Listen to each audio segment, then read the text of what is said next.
So often, we are taught to present only fragments of ourselves, the polished pieces that look good from the outside. But what about the scars, the messy lessons, the quiet brilliance that doesn't always fit the world's blueprint? Well, listeners, welcome to the Mindful Living Podcast. I'm your host, Sana, and today we are leaning into a deeper conversation what it really means to live as a whole human, not just as existing, just being there, not just performing, but integrating spirit, soul, and self into the rhythm of everyday life. Listeners, my guest today knows this very, very intimately. From breaking ceilings in politics to creating spaces where authenticity is the only requirement, she has lived a truth that says our softness is not weakness, it is sacred power. So, together we'll explore how embracing wholeness fuels resilience, well being, and the courage to leave a legacy rooted in authenticity. Listeners, meet my lovely guest, Teresa Smith. She's a leadership coach and also the mayor of Palmetto, Georgia. Through peaceful soul life coaching, she helps people move forward from performance and perfectionism to integrity and inner alignment. So, listeners, let's go ahead and Teresa, welcome to the show. And I'm really, really honored to have you here with us. Oh my God, your welcome gave me such goosebumps. Just the presence that you put into that and the intentionality of touching on the things that are so important to me in this human experience. So thank you for putting it in such a beautiful way. I appreciate Thank, that. thank you so much, Teresa. That means a lot. And with that, let's try to understand. Because now listeners will uh, be quite curious to understand. Okay, what exactly is meant by living as a whole human? WHOLE, whole human. Um, so let's try to understand this from a very practical viewpoint, Teresa. What does it look like in practice, like in everyday moments, not just on big stages, but the most private, the quiet corners of our lives? Oh, that is such a good question. It's amazing that we have been taught our entire lives to show up as the parts of us that other people will find palatable, that we show up in spaces and places that we fit into models that someone else has given the blueprint for. And I learned a while ago that it is so uncomfortable for me to try to fit into models that were not built by me and for me. That I just chose that I would show up as the whole parts of me. And the whole parts of me, we find ourselves, people always ask us, "Who are you and what do you do?" Who are you and what do you do? And I chose not to be relegated to who I am and what I do based on someone else's metrics. So generally, when people ask me who I am, the first thing I tell them is I am a whole human because I fully believe that anything I say behind I am, which I fully believe are the two most important words in the human language, anything I say behind that, I own it. And it is real because I said it. So if I show up as a whole human, that means that everywhere I go, it's not just when I'm with my husband and not just when I'm with my friends, but to literally show up in spaces as Teresa, the human. And that means that every day is not rainbows and sunshine. Some days I am not, the happiest person because my vibration went low because somebody I allowed somebody to be distract me and all of those things. But just recognizing that I don't have to parse myself out to different pieces to suit someone else's desire for what I should be as a human. So I show up everywhere comfortably and unapologetically as the whole human that I was created to be.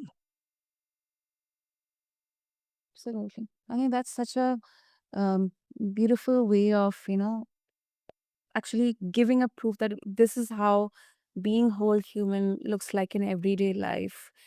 Um, but I just want to bring in the aspect here, Teresa, because uh, you are, kind of experiencing very two different worlds in there.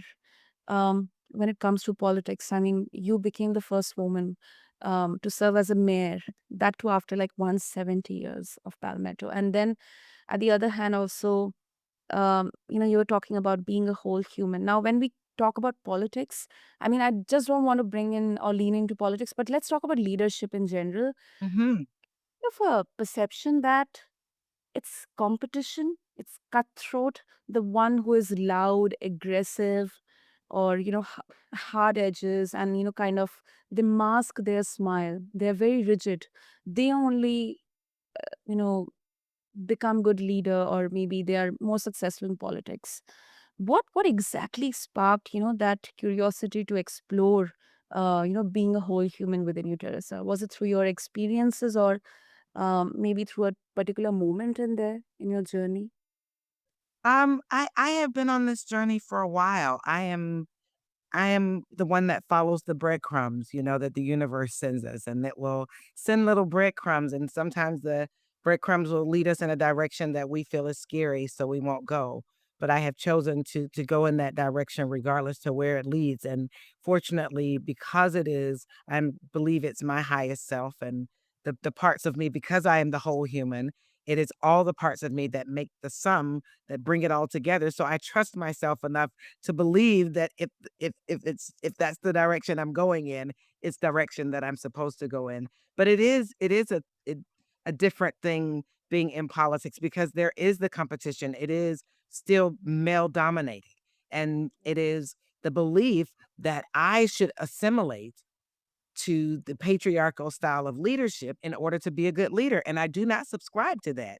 It is like anything else. If I don't subscribe to your podcast, I don't receive it. So I don't subscribe to that mindset, so I don't receive it.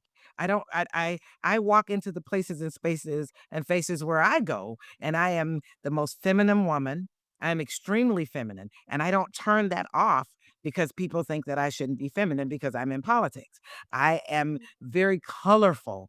I am very colorful, and I am not blue, black, brown, and gray. Everywhere I show up, I am full of color and vibrancy. I am not the one to fit into the small box that the mayors belong in. I tell people I am Teresa that just happens to be the mayor. So I don't get caught up in a title or a position to define who I am because I was Teresa, the whole human, before I became the mayor. So it doesn't make sense in my brain to say, I will stop being me to make you comfortable versus showing up as me. And it gives you permission to do the same because so many people are playing a role or what I call sending their representatives to do their work. It's not the real them, it's the representative and the avatar that they've created so that the world will accept them. Well, I just chose that the world is going to accept me as me, and it has worked beautifully for me. And what I do again is I give other people permission to do the same thing. Even if you are pivoting in the way that you've been for the last 30, 40, 50 years, people will still accept and embrace the you that you are. Totally, totally, Teresa. I think this is such a crucial aspect, especially on identity. Like titles, they do not define your identity, but you yourself will be defining your identity. And that is, I think, connected so profoundly with living as a whole human. Um, it's really, really powerful. And you have also said that leading without losing yourself, it requires surrender, not strategy. Mm. Which is kind of a very interesting point in there. Um, how exactly this has a relevance, especially with the responsibility of leadership, where people often expect certainty, control, and answers. So I I I believe in leadership. And I don't even know if you caught that. It's lead hership because it's lead and the HER is in capital letters because I created that to say her essence remembered. Once we as women remember who we are, the divine creatures that we were created to be, the soft, nurturing, loving, collaborative person that we were, that we were created to be that. We are the softer, and it's a reason that they call us the softer sex. We are. That's how we were designed. So for me to try to break my edges off, to make them curvy and I mean to make them less curvy, to be hard to fit somebody again, fit in somebody else's box because that's a box that's all, just kind of angular. We're not. We're curvy and soft and all the things, and I have learned that that is my greatest gift in this leadership space is to show up as the soft woman. I had a woman to shake my hand so hard once, I told her I would file a charge against her. It felt like an assault, and I had to say to her, "Sister, that's what men do to prove who is the toughest in their space. We don't have to do that." And she thanked me because that I share with men, "Please don't shake my hand so hard, I'm very soft." Because again, that's a masculine thing to do. It's very and I do not subscribe to that. So a lot of it is kind of subtly and saying it just retraining people on what female leadership looks like and what it can look like if we are comfortable enough. And I was about to say allowed, but I don't need anyone to allow me to show up. I have to be comfortable and confident enough to show up as me in those spaces where I know it may be different and people may be a little challenged by it. But at the same time, if I sit back and wait for you to allow me to be me, I will never be me. Mm. Hmm. Have you ever felt pressure to, abandon this approach and like play the old game, just because the situation demands like that? Especially, when it comes to um, uh, showing up that feminine or, kind of exhibiting that feminine energy. Because, there are a lot of misconceptions that, especially around female leadership. So interesting you asked that. I'm the city that I'm mayor of sits in two counties. One county is extremely diverse and one county is not. So in the county that's not only am I the only female mayor, I am also the only African American mayor. Wow. So so it's very interesting to walk into a room full of men who are first probably do not want me in the room at all for two reasons, if not one of two reasons, if not both. I've one of them had the audacity to, in a sense, scold me, literally to scold me as if he was my father. And I had to say to him, "Sir, thank you for your observation. However, you are not my father, nor my high school principal, because that's how you sounded." "Oh, I didn't mean it that way." "Yes, you did. You just didn't think I would say anything." So again, as the whole human, I have to honor the whole human and the part of me that fully understands that was a misalignment in leadership because we're both leaders. Then that was the opportunity for me to correct because we teach people how to treat us by how we allow them to treat us the first time, the second time, the third time, and on and on. I don't allow you to treat me how I don't desire to be treated after the first time. And I'm fearless in standing up for who I am because the instant I don't, I've allowed you to hijack who I am. That's not leadership, and that's not being the whole human. And it is nothing wrong with establishing boundaries for ourselves in these spaces. And that's what people sometimes try to take away from us is our ability to set boundaries for ourselves. Yeah, I think that is so true. That is so true, Teresa. So let's say as a woman, because I also think this a lot, that especially when it comes to leading or kind of proving yourself, that somehow, I mean, directly or indirectly connects with toughness. And somehow I am trying very hard to, um, kind of create a new identity of myself.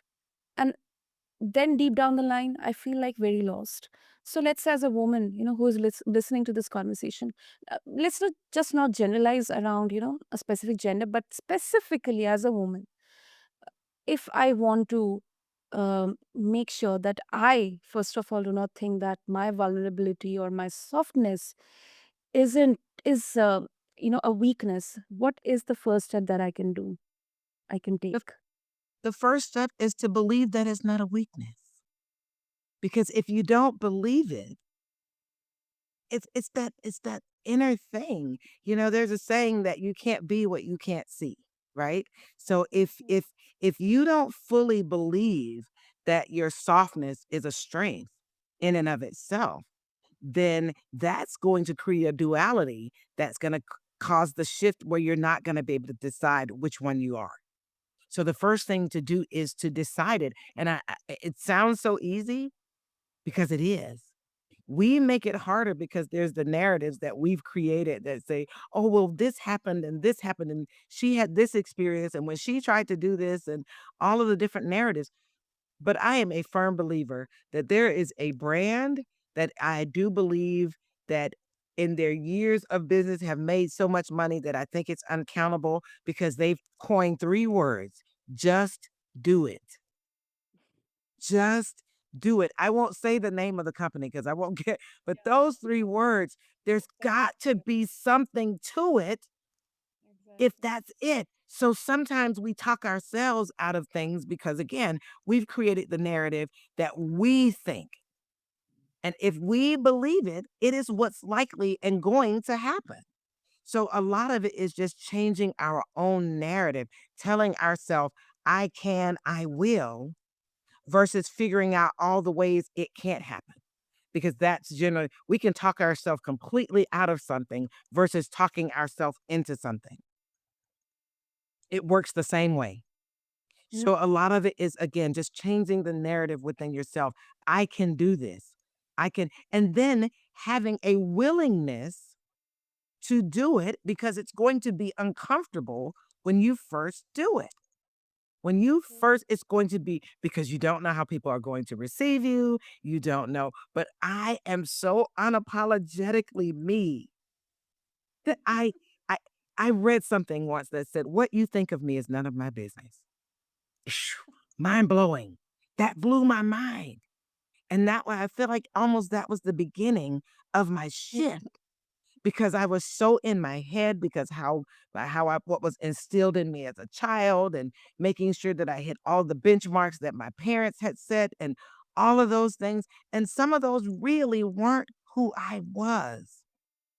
So there had to be a level of willingness to walk away from the identity that I created to be the whole me. And that can be very, very scary.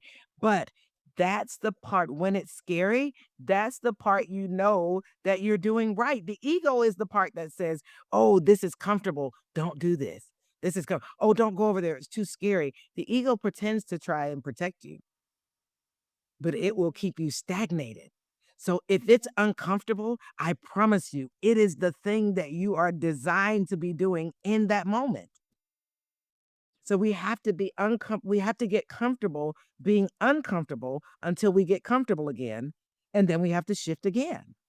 And then we get comfortable being uncomfortable until we shift again and we continue to shift. Once we get comfortable, we know that's the time to shift again. Mm. So it's a continuum. It's a continuum. Yeah, it's definitely. And when we talk about authenticity, Teresa, now some critiques, or maybe people would say that, especially in leadership, authenticity is has become another buzzword that's um kind of it grabs eyeballs, and it kind of helps you in creating a brand, something people would perform rather than live. um Mm. how do you respond the risk of authenticity becoming its own kind of mask. You know, and I would also add here one more aspect in this. Sometimes, being yourself, or I am what I am, it doesn't depend on how you perceive me. It kind of becomes um an excuse for not able to take in constructive feedback or constructive criticism, or it kind of becomes a mask, that keeps you away from accountability. What are your thoughts on both these aspects? I have realized that human, right? It's so because we all human so differently, then who am I to determine what your authenticity is? True. Does that make sense? Because I don't know where you started. So Yeah. your Yeah. authenticity again is a continuum. It is not once you get to authenticity, there's you've gotten this trophy, you've crossed the finish line, you're there. We're constantly evolving, so authenticity is constantly evolving for each individual human in their experience. Now what it means to them, I don't I wish there was one word that meant that the same thing to everybody. um Yeah. but it's just like love doesn't mean the same thing to everybody.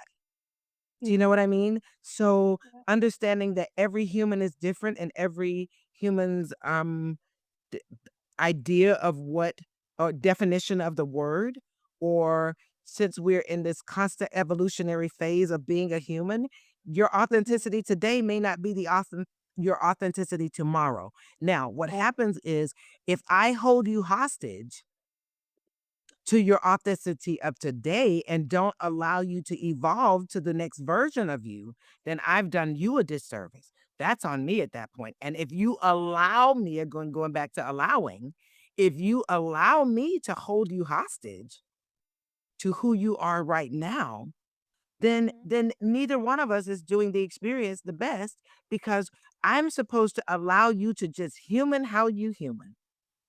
I don't have to like it. I don't have to dislike it. I shouldn't have any opinion about it whatsoever because I'm so busy being the human that I am and taking care of all the wholeness of me. I don't have time to really focus on what you're doing. True. And that's where we kind of can get, we look at somebody and say, oh, who does she think she is? Why is she doing all of that? It's not me. That's not my judgment. I'm so busy over here working on making sure that I'm comfortable in all the things I'm doing because I do them all. I am the woman that shows up in the off the shoulder dress and the 6-inch heels and the full face of makeup, and I am that feminine woman because that's what makes me feel feminine. I can't Absolutely. say anything about the sister who decided to show up in her two-piece suit and her, whatever. I'm just glad she showed up. Yeah. And I want to always continue to create space for the evolving human that needs that space, because that's what keeps us from moving, is wondering who's going to think, fill in the blank. Who's going to think, and you can fill in the blank with anything, versus I showed up to do my job. Does it matter that I showed up in an orange and white blouse and some white pants and, my hair full of flowers? Does it matter how I looked when I showed up to do my job? Because the work didn't change. The expectation of me doing my job didn't change. How I packaged it up, how I showed up in the packaging shouldn't matter. Now, I don't mean go to work naked. Don't show up naked. But however, but we put these weird, constructs on each other based on something somebody may have created 100 years ago, 200 years ago. And how's that really working for us now? Oh, it's not. But we're still doing it. Oh yeah, I'm not that one. I will blow up everything and start over from scratch if I have to. And I'm very comfortable doing that. So, and it starts with me. It starts with how I feel about Teresa and what Teresa is doing versus what anybody else thinks about what Teresa is doing. But that also has to do with the fact that I've done the inner work to trust me more than I trust anybody else. And it doesn't, even though there's a just do it component, the just do it really means just kind of get on the journey of finding self to do it. There's work that comes along with this. It's not, could it magically happen? Yeah, it could magically happen. But I promise you, there's a lot of inner work that has to go along with it. Otherwise, you'll get that junk in, junk out scenario where if you're full of junk, everything you're put out is going to be junk. Oh, totally, totally. This doesn't require any nuance. It's as simple as that. Junk in, junk out. That's it. I think this is brilliantly put in there, Teresa. Brilliantly put because um, I think it's a very important reminder that authenticity, it cannot be branded. It has to be embodied, and uh, you know, even if that authenticity is masking that junk, as you mentioned, you will get junk out as well. It won't look like authenticity. It won't. And people that are spiritually aligned with the human experience and spiritually aligned in their purpose, they we can perceive when authenticity is fake authenticity. I don't know if that's a real word. I just made that up. If it's fake authenticity or but we can sense it. However, I do believe that um the fake it till you make it is real because you can't even if you're faking it eventually just by the laws of the universe, it's gonna happen. So, I encourage people to fake it till they make it or faith it till they make it, whichever one you align with.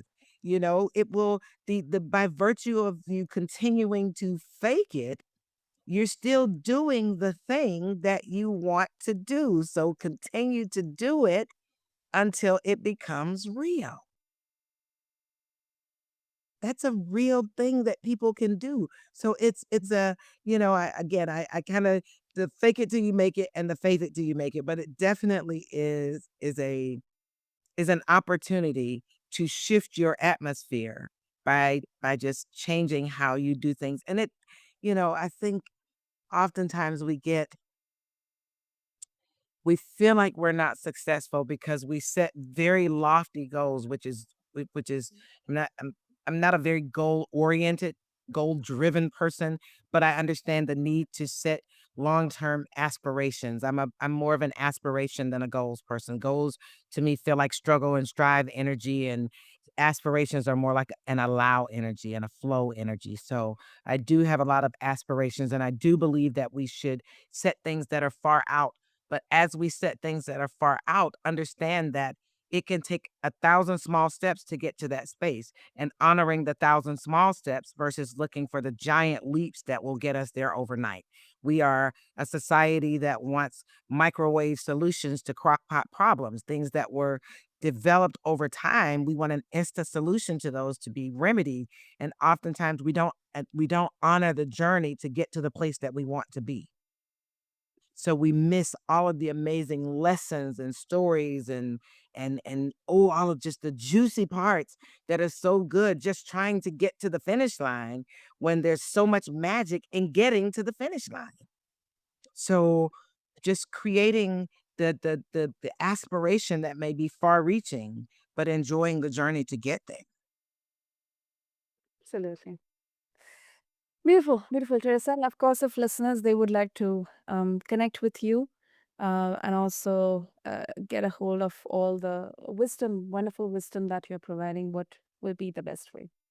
So I knew you were gonna ask me that, and it's interesting that I I am I am doing my very best to stay attached to all of the things that I am attached to, but I am on Instagram at TransformHer with Teresa. Transform Her with Teresa. That is the easiest place to find me. I am also at Peaceful Soul LLC.com. Those are the two places that I can be found. And I am so here for the women in this experience. I am truly believing that the divine feminine is going to save the world, but we have to do it as a collective. We cannot do it alone. So I am very grateful for all of the women that find themselves answering the call. If you just heard it and you aren't quite prepared to answer it yet, I am still grateful for you. And if even if they haven't quite heard it, somebody else told them about it, I am still grateful because that means that you are on your journey. Superb, superb. Listeners, what I'll do is I'll make sure to have all the links and details in the show notes.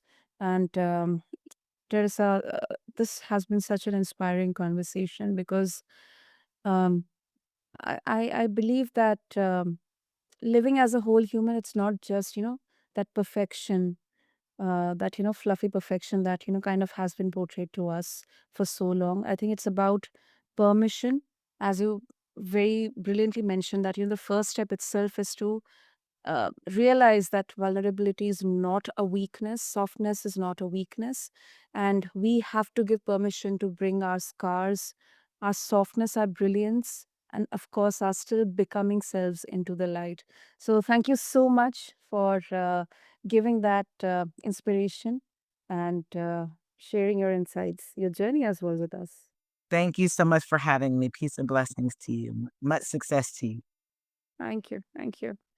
And listeners, I think this is an invitation to stop performing, to stop shrinking, and to start living from a place that feels like, home in your own story. So, yes, it's a homecoming. And because when we live whole, we just don't change our own lives. We definitely leave behind a legacy that reminds others to do the same, just like Teresa is doing. So, thank you to everyone for tuning into this episode of The Mindful Living. Until then, this is your host, Sana, signing off. Thank you.